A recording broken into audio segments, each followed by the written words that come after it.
never slow up, no I don't take shit. I got no love for the fakeness. If you wanna play tough and wanna hate this, I'll always show up. I don't ever slow up, no I don't take shit. I got no love for the fakeness. If you wanna play tough and wanna hate this, I'll always show up and make a statement. I don't ever slow up, no I don't take shit. I got no love for the fakeness. If you wanna play tough and wanna hate this, I'll always show up and make a statement. Marc Marquez akan menerima kritik jika kepindahannya ke Ducati MotoGP untuk musim 2024 menjadi bumerang. Tetapi, setidaknya ia bisa pensiun dengan tenang karena telah mencoba. Dalam salah satu guncangan pasar pembalap terbesar dalam beberapa tahun terakhir, Marquez memilih keluar dari Honda setelah 11 musim dan 6 gelar juara dunia MotoGP untuk bergabung dengan tim satelit Ducati, Gresini, pada 2024. Marquez memutus kontraknya dengan Honda untuk melakukan hal tersebut, yang dilaporkan menelan biaya sekitar 15 juta euro, sekira 250 miliar rupiah. Tetapi, ia mengatakan pada saat pengumuman kepindahannya ke Gresini untuk memahami apakah dia masih bisa kompetitif atau tidak. Ia memulai debutnya di Ducati pada 28 November saat tes pasca musim MotoGP di Valencia dan langsung tampil kencang. Mengakhiri hari sebagai yang tercepat keempat dan hanya terpaut 0,171 detik dari P1. Marquez dilarang berbicara tentang Ducati hingga 1 Januari ketika kontraknya dengan Honda secara resmi berakhir, meskipun dalam sebuah video Sky Sports Italia yang bocor, dia tertangkap kamera mengatakan bahwa GP23 tak menuntut fisik dibanding RC213V. Dalam sebuah wawancara eksklusif dengan motorsport.com selama akhir pekan GP Qatar, Marquez mengakui ada kemungkinan bahwa kepindahannya ke Ducati tidak akan berhasil. Tetapi dia akan menerima semua kritik jika memang tidak berhasil. Ya, tentu saja itu sebuah kemungkinan dan tentu saja saya memiliki keraguan, katanya.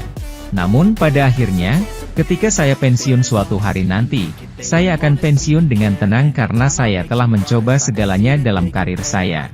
Dan saya melakukan apa yang saya rasa benar.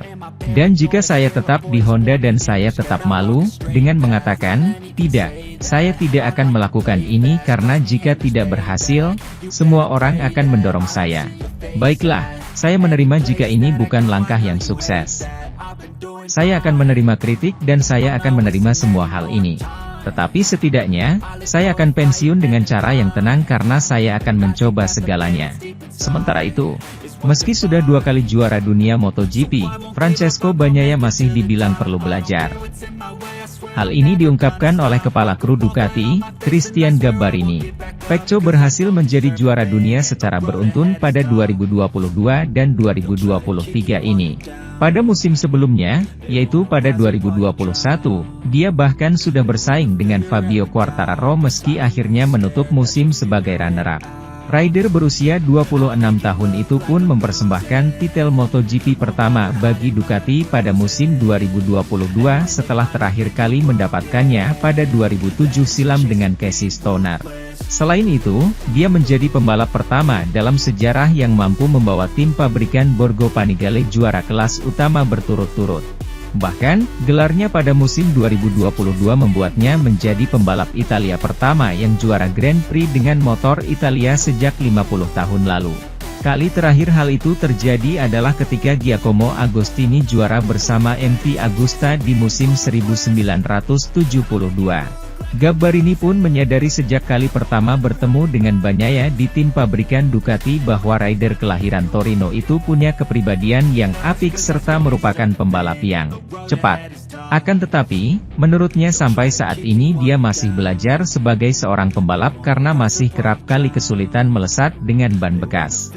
Dari sudut pandang pribadi saya langsung menyadari bahwa Pecco adalah anak yang baik, sangat tenang dan sangat sopan.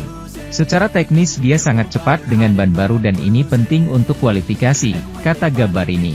Tapi dia punya masalah dengan ban bekas dan harus banyak belajar ketika bannya sudah aus. Saya terkesan dan masih terkesan dengan cara dia menyesuaikan gaya mengemudinya dengan kondisi, tambahnya. Marc Marquez hadir di acara annual akhir tahun HRC, bertajuk Honda Racing Thanks Day 2023. Walaupun sudah terkonfirmasi akan membalap dengan Gresini Racing Ducati tahun 2024, namun Marc Marquez yang masih terikat kontrak yang bernilai belasan juta euro per tahun dengan HRC sampai tanggal 31 Desember 2023. Di hari di mana ia dan Max Verstappen hadir, Marc berkata, "Honda akan selalu ada di hati saya," kata Marquez dikutip Marca dari Honda Thanks Day di Jepang. "Saya berharap bisa kembali ke sini suatu hari nanti sebagai pebalap Honda. Seperti yang Anda ketahui, tahun ini sangat spesial bagi saya, karena Honda dan saya akan berpisah. Namun, kami akan melihat apakah jalur kami akan bertemu lagi di masa depan. Tidak ada keraguan bahwa dalam 11 tahun ini, dengan 6 gelar juara dunia yang diraih bersama, kami telah mencapai sesuatu yang fantastis. Bagi saya, selalu menyenangkan menjadi bagian dari keluarga besar ini. Repsol Honda adalah tim karir saya, tim yang terdiri dari orang-orang yang tidak akan pernah saya lupakan. Seperti yang Anda ketahui, tujuan saya adalah untuk menang lagi dan itulah mengapa saya harus mencari solusi terbaik untuk mencapainya. Seperti yang selalu saya lakukan dalam karir saya. Bagaimanapun, siapa yang tahu apa yang akan terjadi di masa depan, mungkin kita akan bertemu lagi. Saya tidak tahu apakah ini akan menjadi hari terima kasih Honda saya yang terakhir. Saya harap tidak, saya berharap dalam waktu dekat dapat kembali menjadi pebalap Honda.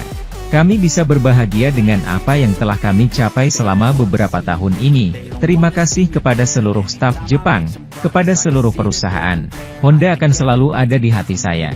Kontrak Marquez dengan Ducati selama 1 tahun berarti ia akan berstatus bebas transfer pada akhir tahun 2024, ketika sebagian besar grid juga tersedia. Namun seatnya di HRC sudah pasti masih akan ditempati Luca Marini saat itu karena kontrak adik Rossi ini dengan HRC berlaku 2 musim sampai akhir 2025. Kemungkinan lain Yassid Joan Mir mungkin, soalnya Johann Zarco juga punya kontrak lebih dari 1 tahun dengan HRC sementara Takaaki Nakagami menempati tempat LCR yang menurut idealisme Idemitsu selaku sponsor utama setengah dari seat LCR. Tempat tersebut dikhususkan untuk pembalap Asia. Sementara kita ketahui Ai Ogura sedang dititipkan sementara ke MT Helmet tahun depan guna persiapan masa depan dia di MotoGP. Sementara itu, pembalap Aprilia Maverick Vinales mengatakan Marc Marquez bakal membuat pembalap dengan motor Ducati cemas di MotoGP 2024. Debut Marquez bersama Gresini pada tes resmi MotoGP di Valencia menuai sorotan. Pembalap 30 tahun tersebut menempati peringkat keempat, jauh mengungguli Francesco Bagnaia sebagai juara dunia. Tes resmi pertama itu tidak bisa jadi patokan. Akan tetapi dapat dijadikan sebagai peringatan bagi pesaing kalau Marquez akan bangkit dengan motor Ducati pada. Saya tidak terkejut dengan hasil tes Marquez.